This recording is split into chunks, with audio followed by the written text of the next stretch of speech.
जब हम इंसान के रूप में पैदा होते हैं तभी जीवन जटिल हो जाता है।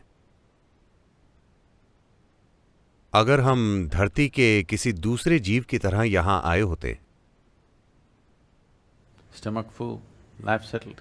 पेट भरा है तो जीवन सेट है। जब हम इंसान के रूप में आते हैं तो पेट खाली होने पर सिर्फ एक समस्या है, पेट भर जाए तो 100 समस्याएं होती हैं। क्योंकि जिसे हम इंसान कहते हैं उसकी शुरुआत वाकई तब होती है जब जीवन चलाने का प्रबंध हो जाता है। जब जीवन यापन होने लगता है, सिर्फ तभी मनुष्य होने की खूबियां व्यक्त होती हैं। जब तक हम जीवन चलाने के लिए मेहनत करते हैं, हम भी किसी अन्य जीव की तरह बस एक जैविक इकाई हैं। तो मनुष्य होने का क्या मतलब है? इसका महत्व क्या है? क्योंकि हर दूसरा जीव वो सब कुछ कर सकता है जो ज्यादातर इंसान कर रहे हैं, बिना इतने झंझट के। हम पैदा होते हैं, वो भी पैदा होते हैं, बिल्कुल हमारी तरह। हम बहुत हंगामे के साथ बड़े होते हैं, वो ज्यादा हंगामा किए बिना बड़े होते हैं। हमारे लिए पैसे कमाना इतना बड़ा काम है, वो सभी खुद अपना जीवन चलाते हैं। हम बच्चे पैदा कर सकते हैं, वो भी बच्चे पैदा करते हैं। हम मरते हैं, वो मरते हैं। ये सभी काम हम बहुत ही हंगामे के साथ करते हैं, वो ज्यादा हंगामा किए बिना, पर्यावरण को नुकसान पहुंचाए बिना अपना जीवन चलाते हैं। हर चीज एक बड़ा झमेला है। ये ऐसा इसीलिए है कि इंसानी जीवन बस जीवन की बुनियादी जरूरतों को पूरा करने से तृप्त नहीं होता। अगर हम बस अच्छा खा लेते और सब ठीक हो जाता तो दुनिया को खाना खिलाना बहुत सरल होता। लेकिन यह सच नहीं है, क्योंकि हर दूसरे जीव के लिए प्रकृति ने 2 रेखाएं खींची हैं जिनके अंदर ही वो जीते हैं और मरते हैं। इंसान के लिए सिर्फ नीचे की रेखा है, ऊपर कोई रेखा नहीं है। वो किसी भी चीज की आकांक्षा कर सकता है। ऊपरी रेखा ना होने की वजह से लोग संघर्ष कर रहे हैं, या दूसरे शब्दों में, हम जिस चीज से संघर्ष कर रहे हैं वो हमारे बंधन नहीं है, जैसा कि आमतौर पर लोग कहते हैं। हम वास्तव में अपनी आजादी से संघर्ष कर रहे हैं। हम खुद को कैसा भी रूप दे सकते हैं, यही हमारा संघर्ष है। अगर हमारा जीवन हर दूसरे जीव के जीवन की तरह तय होता तो हमारा भी पेट भर जाने पर हम शांति से बैठ जाते हैं ना? क्या आप देखते हैं कि अगर हमारे जीवन केचुए या टिड्डे या कुत्ते या बिल्ली के जीवन की तरह सीमित होते तो हमें कोई समस्या नहीं होती, पेट भरते ही सब ठीक हो जाता। क्योंकि हमारे जीवन सीमित नहीं है, कोई ऊपरी रेखा नहीं है, इसीलिए हम किसी भी चीज की आकांक्षा कर सकते हैं। यही हमारा संघर्ष है। ये एक विकास से जुड़ी समस्या है, यानी हम जिस चीज से संघर्ष कर रहे हैं वो हमारी बुद्धि और जागरूकता है। शायद कुछ वैज्ञानिकों ने यह सुझाव दिया है, तथाकथित गंभीर वैज्ञानिकों ने यह सुझाव दिया है, और यह चौंकाने वाली और डरावनी बात है कि उन्होंने वाकई ये कहा है। वो बोले, बच्चे के जन्म पर अगर दिमाग की एक छोटी सी सर्जरी कर दी जाए तो हम दुनिया से ज्यादातर अपराध मिटा सकते हैं, सभी शांतिमय होंगे। वाकई अगर आप आधा दिमाग निकाल लें तो कोई भी दुखी नहीं होगा। आप उन्हें एक ट्यूब से भोजन दे सकते हैं और सभी यहां शांति से बैठेंगे। आपको किसी योग या ध्यान की जरूरत नहीं होगी अगर आप आधा दिमाग निकाल लें। अगर आप संभावनाएं मिटा दें तो समस्याएं भी चली जाएंगी, ये सभी जानते हैं। हाँ, अगर आप सभी संभावनाएं खुली रख सकें और फिर भी आप समस्या ना हो तो ये होने का एक खूबसूरत तरीका है। ना संभावना है ना समस्या, ये जीवन नहीं मृत्यु है। तो इंसान की इस हालत का समाधान क्या है? क्योंकि चाहे जो भी हो जाए, तृप्ति नहीं मिलती। फिलहाल इस शहर में रहते हुए आपकी जो भी आकांक्षाएं हैं, जैसे ही वो पूरी हो जाती हैं, आप में अगली आकांक्षा आती है कि नहीं? इससे फर्क नहीं पड़ता कि आप जीवन में कहां हैं, चाहे आप इस शहर के राजा हों या बिल्कुल निचले स्तर पर हों, आप चाहते हैं कि आपके जीवन में कुछ हो। जब वो हो जाता है तो आप चाहते हैं कि अगली चीज हो, वो हो जाता है तो फिर अगली चीज। तो आप इस तरह से किश्तों में आगे क्यों बढ़ रहे हैं? मान लीजिए मैं आपको इस धरती का राजा या रानी बना देता हूं। उम्मीद से मेरी तरफ मत देखिए, क्या मैं ऐसी गलती कर सकता हूं?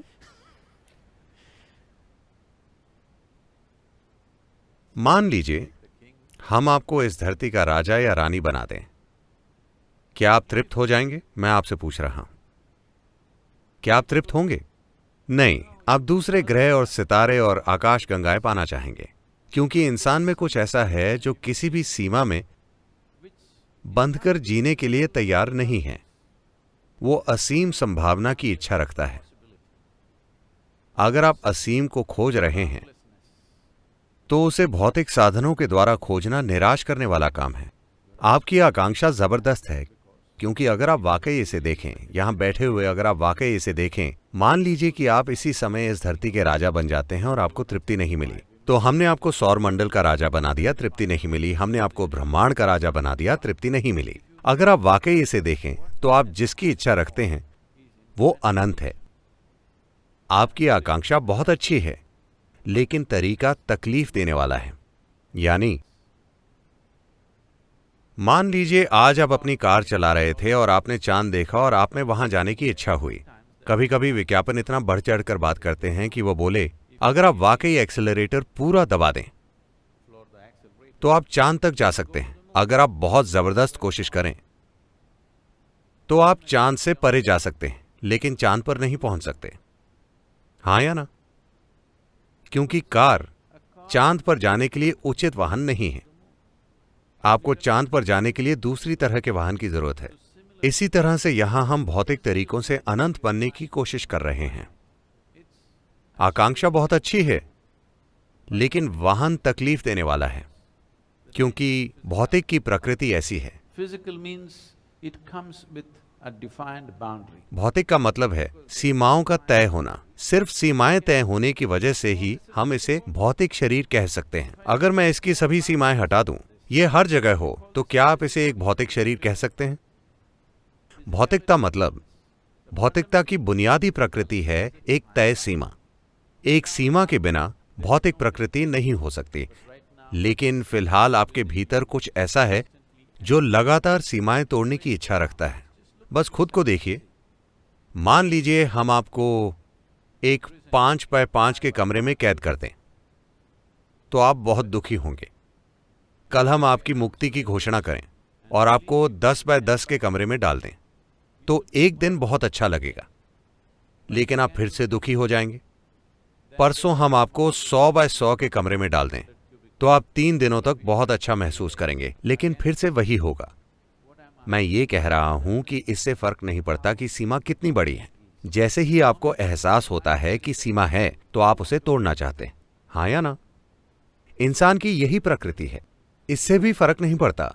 हर तरह के आशावादी सिद्धांत सिखाए गए हैं। जितना है उसी से खुश रहो, ज्यादा की इच्छा मत करो, हर तरह की बातें। ये एक भी इंसान के काम नहीं आई हैं। ये तभी काम करती हैं जब आप बीमार होते हैं या मरने वाले होते हैं। आप आज बीमार हैं और मैं आपसे कहता हूं किसी चीज की इच्छा मत करो, जो है उसमें संतोष करो। आप कहेंगे हां, जो बोलो मैं करूंगा, बस मेरी बीमारी ठीक कर दो। कल ऊर्जा फिर से आ जाए तो कुछ और पाने के लिए तैयार? हाँ या ना? जब आपकी हालत खराब होती है, सिर्फ तभी ये शिक्षाएं काम करती हैं। एक स्वस्थ जीवंत इंसान के लिए ऐसे सिद्धांत काम नहीं करते कि जितना है उसी में खुश रहो। तो क्या इसका मतलब यह है कि इंसान हमेशा के लिए दुखी रहेगा और संघर्ष करता रहेगा? नहीं, हमारी इच्छाओं का स्वभाव बस ऐसा है। मूल बात यही है कि कोई भी चीज हमें तृप्त नहीं कर सकती जब तक हम असीम स्थिति को स्पर्श न करें, और असीमता भौतिकता की सीमाओं में घटित नहीं हो सकती। भौतिकता की सीमाओं से मेरा मतलब है अभी आपका जीवन का पूरा अनुभव सिर्फ भौतिक तक सीमित है। देखिए, आप जीवन को फिलहाल अनुभव कर रहे हैं क्योंकि आप देख सकते हैं, आप सुन सकते हैं, आप सूंघ सकते हैं, आप चख और छू सकते हैं। यही एकमात्र तरीका है जिससे आप जानते हैं कि आप यहां हैं, है ना? आप 5 इंद्रियों के माध्यम से ही हर चीज का अनुभव कर रहे हैं। ये 5 इंद्रियां भौतिक से परे किसी चीज का अनुभव नहीं कर सकती। आप बस भौतिक को देख सकते हैं, आप भौतिक को सुन सकते हैं, आप भौतिक को ही सूंघ, चख और छू सकते हैं। जो भौतिक नहीं है वो इन 5 इंद्रियों के दायरे में नहीं आता। तो अगर आप इंद्रियों से परे नहीं जाते तो भौतिक से परे किसी भी चीज का अनुभव करने की कोई संभावना नहीं है। अगर आप भौतिकता से परे किसी चीज का अनुभव नहीं करते तो कुछ ज्यादा और कुछ ज्यादा बनने की ये इच्छा जो लगातार उठ रही है, आप कुछ ज्यादा की तलाश नहीं कर रहे, आप सब कुछ पाना चाहते हैं और सब कुछ भौतिक साधनों से संभव नहीं है।